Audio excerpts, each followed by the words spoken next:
Assalamualaikum warahmatullahi wabarakatuh. Kali ini kami akan mereview jurnal untuk tugas kelompok teknik fondasi 1 dengan dosen pengampu Budian Purnawati, Solin ST MSc.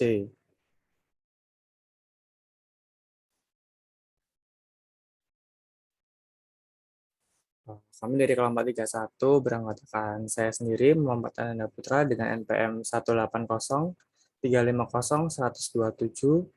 Kemudian ada Farid Pradipta dengan NPM 190350176.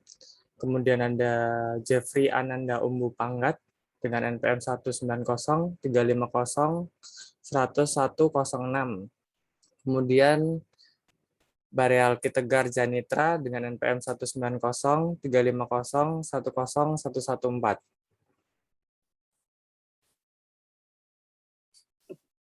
Di sini kita mengambil jurnal dengan judul Tinjauan Daya Dukung Pondasi Sumuran pada Gedung X di Kota Bukit Tinggi.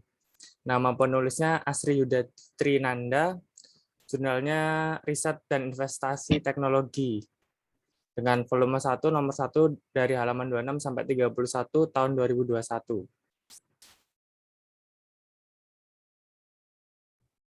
Ini adalah contoh jurnalnya.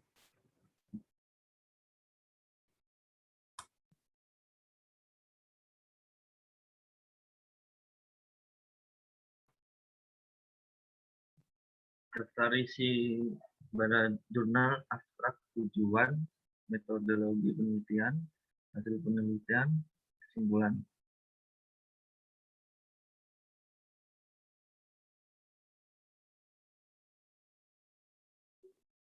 Abstrak suatu konstruksi terdiri dari struktur atas dan struktur bawah. Masing-masing elemen struktur berfungsi dalam menahan seluruh beban yang bekerja pada bangunan tersebut. Struktur bawah yang terdiri dari fondasi menjadi tumpuan seluruh beban-beban yang bekerja di atas bangunan tersebut. Jenis fondasi yang digunakan tergantung pada pemilihan tipe struktur beban yang bekerja dalam jenis tanahnya. Salah satu jenis fondasi pada konstruksi adalah fondasi sumuran. Penelitian ini akan menganalisis tentang kapasitas dari fondasi sumuran pada proyek pembangunan gedung X di Kota Bukit Tinggi.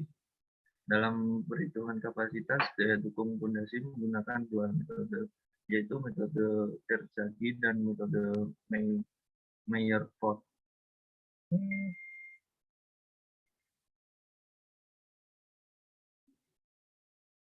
Tujuannya untuk mengetahui daya dukung isim hal dengan metode Terzaghi dan metode Meyerhof.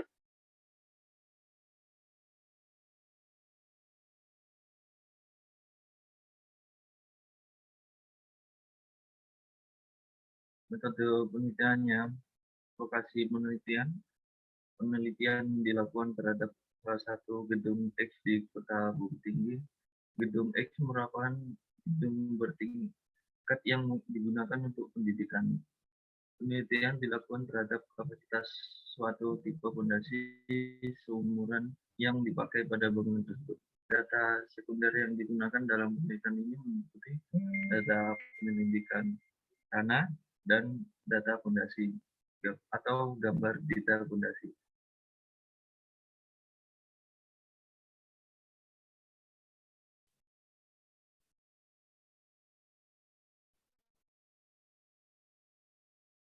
Hasil penelitian pertama menggunakan metode Terzaghi. Dasar yang dapat digunakan bersama Terzaghi sebagai berikut.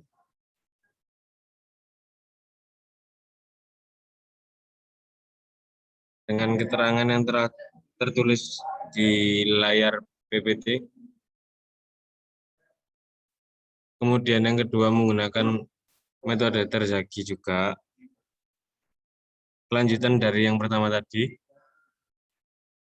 Seperti ini.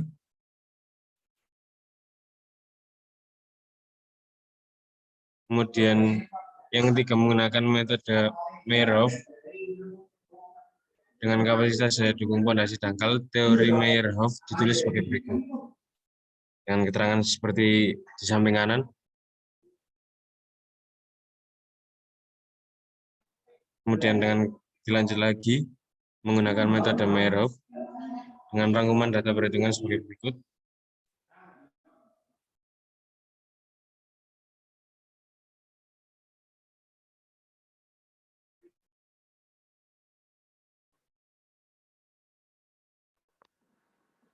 Hasil penelitian. Berdasarkan tabel di samping, dapat dilihat hasil perhitungan daya dukung izin pondasi dengan metode Meyerhof dan metode Terzaghi. Dari kedua metode tersebut terdapat perbedaan hasil nilai daya dukung izin kol pada pondasi tersebut. Hal ini disebabkan perbedaan koefisien yang digunakan untuk masing-masing metode. Metode Terzaghi menghitung daya dukung pondasi dengan mempertimbangkan faktor bentuk dari bentuk pondasi atau SC dan S lambda. Sedangkan metode Meyerhof, koefisien yang digunakan dalam mendapatkan daya dukung pondasi dipengaruhi oleh faktor bentuk pondasi, dan faktor kemiringan beban.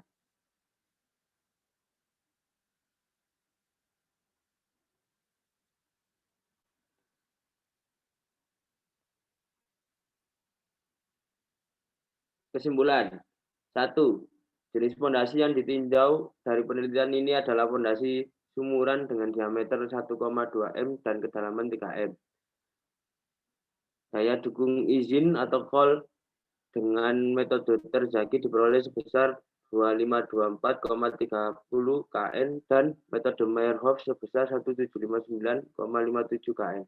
Perbedaan hasil daya dukung yang diperoleh disebabkan nilai koefisien yang digunakan berbeda. Metode Terzaghi memperhitungkan faktor bentuk pondasi, sedangkan metode Meyerhof koefisien yang digunakan dalam mendapatkan daya dukung pondasi dipengaruhi oleh faktor bentuk pondasi, dan faktor kemiringan beban. Terima kasih atas perhatiannya. Mohon maaf atas salah kata. Assalamualaikum warahmatullahi wabarakatuh.